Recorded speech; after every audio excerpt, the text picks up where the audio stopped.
Hey everybody, this is Joe Harford with Reclamere's Data Security Over Coffee. And I'm Angie Keating. Welcome.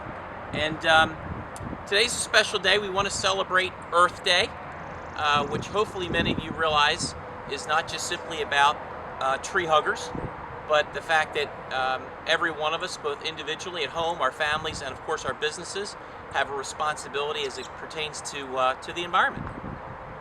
Yeah, and I think what a lot of people may not know is that the original concept for Reclamere was about the environment. We thought we would go out and we were going to change the world by cleaning up all of these computers from Y2K. Wasn't completely altruistic because we also thought there was an incredible amount of gold. We just didn't realize that we couldn't afford the payroll for 700 employees to tear them all apart right out of the chute. But fortunately, this thing called HIPAA came along and started to be enforced, and that's how we go from the environment to data security. But I want to kind of veer away from data security today because I think one of the things that I really want to show is that anybody can do something, whether it's in their business or it's in their personal life. And I think my partner Joe Harford is one of the best examples of that. Right before we came out here on this gorgeous day, I remembered to turn off the light in my office. I put my monitor to sleep and I turned off my office lamp. And that is something that everyone in our organization now does. In fact, we give each other a hard time and kind of joke and rib them about the power. But we take that very seriously. That's because of Joe's leadership. And so I wonder if you could just talk about that a little bit, why that was so important to you in our business. Sure.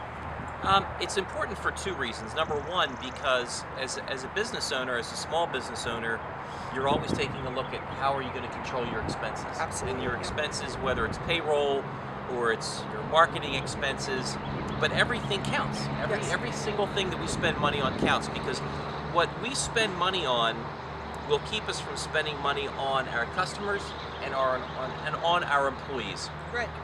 The other reason is, quite frankly, I think that we have a responsibility, and I never really thought about it until, I got older and I matured, or at least I somewhat matured, because I'm definitely still an immature individual. Don't change, we like you. Immature. You're right, okay. So, but I think what you have to realize is that, you have a corporate responsibility, and I think a lot of people throw the term around because it looks good in marketing material and it makes press releases really great, people pick it up on the newswire, but the reality is that you have a responsibility. You have a responsibility to care for resources because they are not limitless. So let me interject something, because Sure. that's interesting. The reason why we had to focus on data security, although you and I came from an IT background, and so IT and security were something we had already lived, we found a lot of clients talked about the environment until it was time to sign a contract about doing the right thing with this electronic material. Right.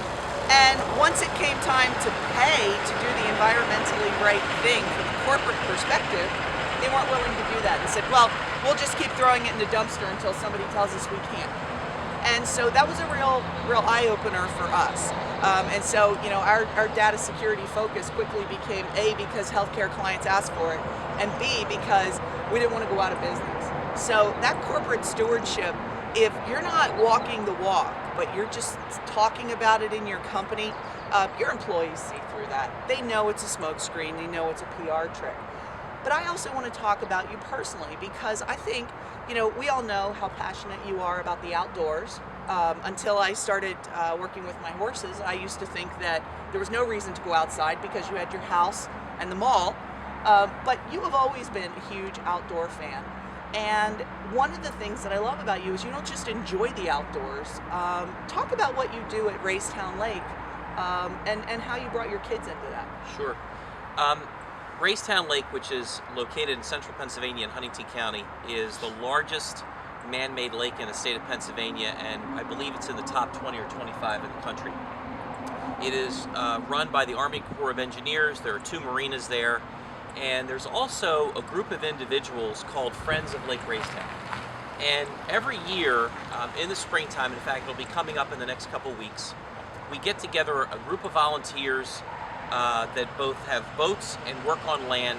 And essentially what we do is we travel around the lake and we clean up the trash that's floating in the lake. It's been caught up in the small bays, areas that are part of the lake as well. But realizing that it's really just an attempt to try to help. We've got 28 miles of shoreline at Lake Raystown. I'm biased because I think it's one of the most beautiful places I've ever been, and I spend summers there with my family. But when you talk about, the work that's there, it could be weeks long in order to deal with it. Kids, so Matthew now is 15, almost 16. Michael just turned 14. And so for the last several years, that Saturday they get up, we go out on our pontoon boat, we get together with a group of volunteers, and essentially we do our part to remove waste from the lake. I'm also kind of fanatical even during the summertime. So when we're traveling down the lake, if we see trash, we've turned it into a game with the kids. People think I'm kind of crazy, so we let the kids hang off the front of the boat and see if they can scoop the trash out. If they get to scoop the trash out, they get to stay on the boat. If they don't scoop the trash out, they get thrown the hell overboard and they got to go get the piece of trash. But no, I mean, in all seriousness, it's a beautiful resource. And again, it goes back to, what do you want to do?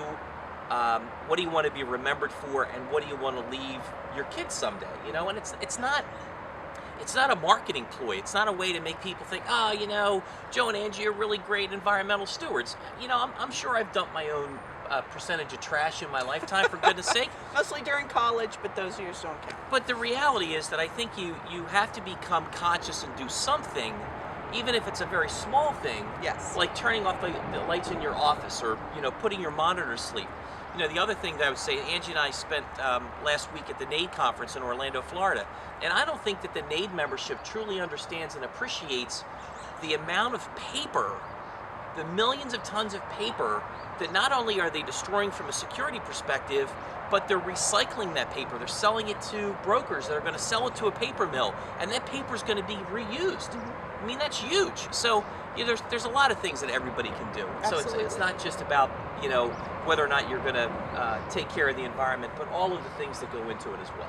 Yeah, and we see our hospital clients do great things with a lot of the really problematic kinds of waste streams that they deal with in recycling. So, yeah, the point of today's Data Security Over Coffee was really Earth Day over coffee, and normally we have a sponsor, and so we have to give a shout out to our beautiful sponsor today, which is Mother Earth.